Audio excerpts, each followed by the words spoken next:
Good morning student, welcome to my class Teacher Education Academy. In today's class we are going to discuss our macro lesson plan.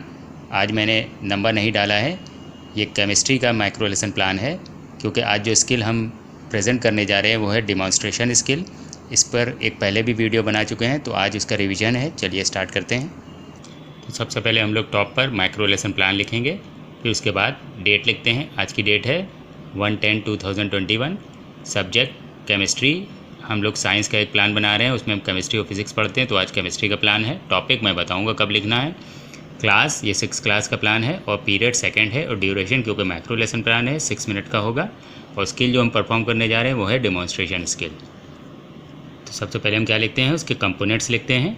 तो पहला जो components है वो है relevance with the content, फिर peoples participation, फिर proper use of equipment and materials, फिर है अप्रोप्रिएटनेस ऑफ द डिमॉन्स्ट्रेशन, फिर विजिबिलिटी ऑफ द डिमॉन्स्ट्रेशन, फिर emphasising on cause and effect relationship, और फिर लास्ट है कैपेबिलिटी ऑफ ड्राइंग रिजल्ट्स। इसकी हम 1 बाय 1 बात करेंगे जब हम अपनी प्रेजेंटेशन टेबल बनाएंगे और परफॉर्म करेंगे। फिर स्टेटमेंट ऑफ एम लिखते हैं, today we are going to study about properties of materials. तो ये इसको बोलने के बाद, स्टेटमेंट ऑफ एम देने के बाद हम क्या करते हैं, यहाँ पर अपना टॉपिक लिख देते हैं। तो आपको पता है कि यहाँ पर हम टॉपिक लिखेंगे और उसको अंडरलाइन कर लिया जाता है। टॉपिक को हमेशा स्टेटमेंट ऑफ एम देने के बाद ही हम टॉपिक लिखते हैं। ये आपको नहीं लिखना है, ये मेरे चैनल का नाम है टीचर एजुकेशन एकेडमी, इसको सब्सक्राइब कर लीजिएगा आप। फिर उसके बाद आपको एक प्रेजेंटेशन टेबल बनानी होगी जो इस तरह से बनी होती है कि सीरियल नंबर लिखते हैं, टीचिंग पॉइंट जो हम पॉइंट पढ़ाने जा रहे हैं, फिर पीपल टीचर्स एक्टिविटीज़ लिख देते हैं हम लोग, फिर पीपल रिस्पॉन्स, और यहाँ पर हम हमेशा की तरह कंपोनेंट्स लिखते हैं, उसके हम नंबर्स ही लिखेंगे। तो सबसे पहला हमारा जो टीचिंग पॉइंट है वो है प्रॉपर्टीज़ ऑफ मटेरियल्स। तो यहाँ पर हमने क्या है, सबसे पहले हम people teachers will put some pencil, sawdust and iron nail in a beaker containing water and will ask. तो पहले मैं आपको समझा दूँ डेमोन्स्ट्रेशन स्किल होती क्या है। इसमें हम लोग कुछ एक्सपेरिमेंट करते हैं, कुछ ऐसी एक्टिविटीज़ करते हैं जिसके थ्रू हम लोग स्टूडेंट को जो है समझाने की कोशिश करते हैं अपने प्लान को। यहाँ पर क्या है, एक एक्टिविटीज़ है, people teacher will put some pencil, sawdust and iron nail in a beaker and containing water and will ask.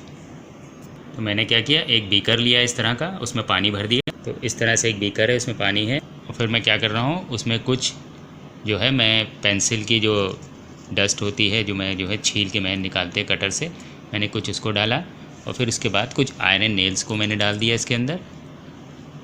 तो जैसे कि आप देखिए कि जो पेंसिल सॉडस्ट है वो ऊपर की तरफ है और आयरन नेल्स जो है वो नीचे की तरफ बैठ गई है। और स्टूडेंट से आपने क्वेश्चन किया करते विच वन ऑफ देम सैंक। तो स्टूडेंट से आंसर क्या आएगा, द आयरन नेल सैंक। उनको नज़र आ गया कि नीचे जो है आयरन नेल बैठी हुई है। और नेक्स्ट क्वेश्चन करिए, which one of them float on water. तो the pencil sawdust float on water. तो देखिएगा पेंसिल सॉडस्ट जो है वो ऊपर की तरफ आ गई है और आयरन नेल नीचे की तरफ है। तो यहाँ कंपोनेंट्स जो यूज़ हुए हैं वो कौन से हैं, 1 और 2। तो 1 कंपोनेंट क्या है, relevance with the content of peoples participation. अब देखिए मेरा क्या है, प्रॉपर्टीज़ ऑफ मटेरियल्स। तो मैं मटेरियल्स के बारे में बात कर रहा हूँ। यहाँ 2 मटेरियल्स हैं, एक मेरा पेंसिल सॉडस्ट है, दूसरा आयरन नेल है। तो ये कंटेंट से जो है रिलेवेंट है, यानी रिलेटेड विद द कंटेंट है। और पीपल का पार्टिसिपेशन, मैंने क्वेश्चन किया, स्टूडेंट आंसर दे रहे हैं तो उनका पार्टिसिपेशन भी है। आप चाहें तो ये जो है डिमॉन्स्ट्रेशन स्टूडेंट से भी करवा सकते हैं, किसी स्टूडेंट को बुलाकर, तो और ज़्यादा पार्टिसिपेशन हो जाएगा उनका। नेक्स्ट करते हैं, putting some salt in 1 glass and some rice in other glass and will ask. तो आप क्या करिएगा, तो यहाँ पर मैंने क्या किया है, 2 ग्लास लिए हुए हैं और एक सॉल्ट लिया है, और यहाँ पर कुछ थोड़े से मैंने राइस लिया हुआ है यानी चावल लिया हुआ है। और मैं क्या करने जा रहा हूँ कि मैं 1 ग्लास के अंदर थोड़ी सी सॉल्ट डालूँगा इस तरह से और उसको स्टेयर कर दूँगा। और नेक्स्ट में जो है मैं थोड़े से जो है राइस डाल देता हूँ, चावल डाल देता हूँ और उसको स्टेयर कर देते हैं। अब देखिए जिसमें सॉल्ट डाली है वो पूरी तरह से घुल गई है, और जिसमें मैंने राइस डाली है वो उसमें नीचे जाके बैठ चुकी है, जो घुली भी नहीं है। अब मैंने क्या किया, थोड़ा सा फिर मैंने स्टूडेंट से क्वेश्चन किया, जिसमें मैंने सॉल्ट डाला, which one is soluble in water. तो स्टूडेंट से आंसर क्या आएगा, उन्होंने देखा था salt is easily soluble in water. तो यहाँ पर ने जो कंपोनेंट यूज़ किया तो उन्हीं ने देखा कि जो है जो सॉल्युबल हो गया है, जो पूरी तरह से घुल गया है, वो कौन सी चीज़ है, वो है उन्होंने देखा नमक है यानी सॉल्ट है, और जो सॉल्युबल नहीं हुआ है वो कौन है, वो क्या है, वो है राइस। तो कंपोनेंट जो यूज़ हुआ वो 3, 4, 5।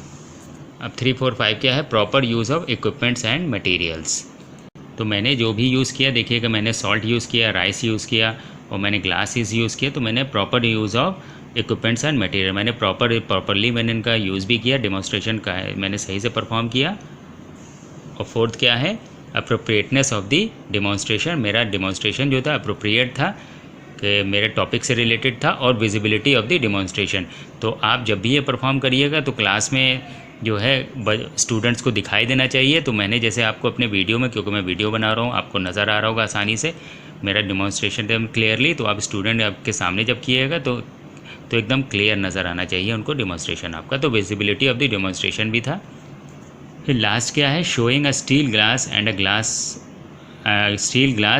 Glass beaker, people teacher will ask.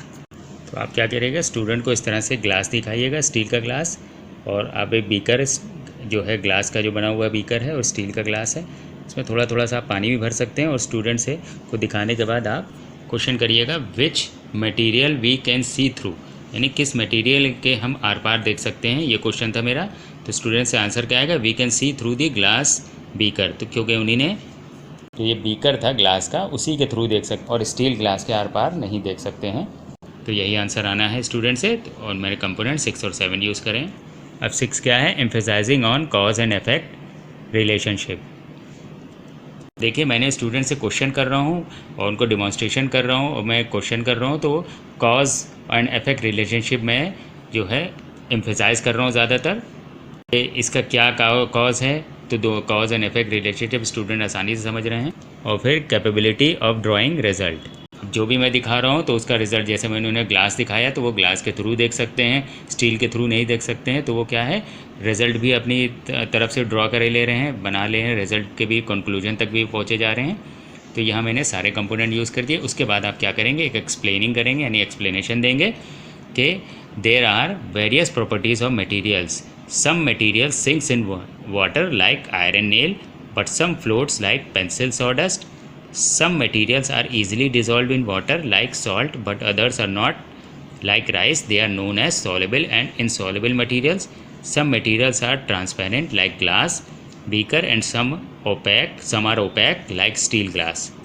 तो देखिए मैंने जितने भी डेमोन्स्ट्रेशन किए यहाँ पे मैंने उसका एक्सप्लेनेशन दिया कि जो है, जो इतने भी मटेरियल्स होते हैं उनकी कुछ प्रॉपर्टीज़ होती हैं। जैसे कुछ मटेरियल्स जो होते हैं वो सिंक कर जाते हैं, जैसे आयरन की नेल जो थी, और कुछ फ्लोट करते हैं जैसे पेंसिल की सॉडस्ट थी, और कुछ मटेरियल ऐसे होते हैं जो वाटर में डिज़ोल्व हो जाते हैं, जैसे नमक था, सॉल्ट, और कुछ जो होते हैं जो नहीं होते वो राइस।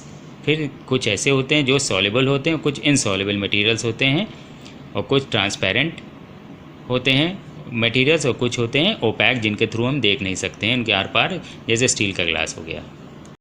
क्योंकि मैंने क्या यहाँ पर मेरा टॉपिक था प्रॉपर्टीज़ ऑफ मटेरियल्स, और मैंने उसको अच्छी तरह से मैंने एक्सप्लेन भी कर दिया है। तो मेरा डेमोन्स्ट्रेशन सक्सेसफुल रहा। तो जो आपका माइक्रो लेसन वहाँ से कंप्लीट हो, तो उसके बाद एक ऑब्जर्वेशन टेबल आप बना लीजिएगा इस तरह से, सीरियल नंबर, कंपोनेंट्स और रेटिंग स्केल फ्रीक्वेंसी हम लोग लिख देते हैं। तो ये आपको इसमें कुछ नहीं करना, बस आपको ये टेबल बना के इस तरह से छोड़ देना है। इसमें सारे कंपोनेंट्स लिखे होंगे और यहाँ पे उसकी रेटिंग दी होगी। अगर आपकी परफॉर्मेंस पहले कंपोनेंट पर जो है जैसी रहती है तो आपके सुपरवाइज़र उसको जो राउंड ऑफ कर देते हैं। अगर लगता है कि 5 देना चाहिए तो 5 देंगे। नेक्स्ट कंपोनेंट में मान लिया 2 देते हैं तो उसका मतलब क्या होता है, मीनिंग समझ लेते हैं। अगर 5 देते हैं तो वेरी गुड, 4 गुड, 3 सेटिस्फैक्ट्री, और 2 देंगे नॉट सेटिस्फैक्ट्री, और 1 देते हैं तो पुअर होता है। तो वो आपकी परफॉर्मेंस के अकॉर्डिंग आपकी रेटिंग करते हैं। फिर उसके बाद यहाँ सुपरवाइज़र सजेशन फॉर इम्प्रूवमेंट्स लिख देते हैं कि आपकी जो टीचिंग को इम्प्रूव करने के लिए कौन से इसे सजेशन की ज़रूरत है, तो वो यहाँ पे लिख देंगे।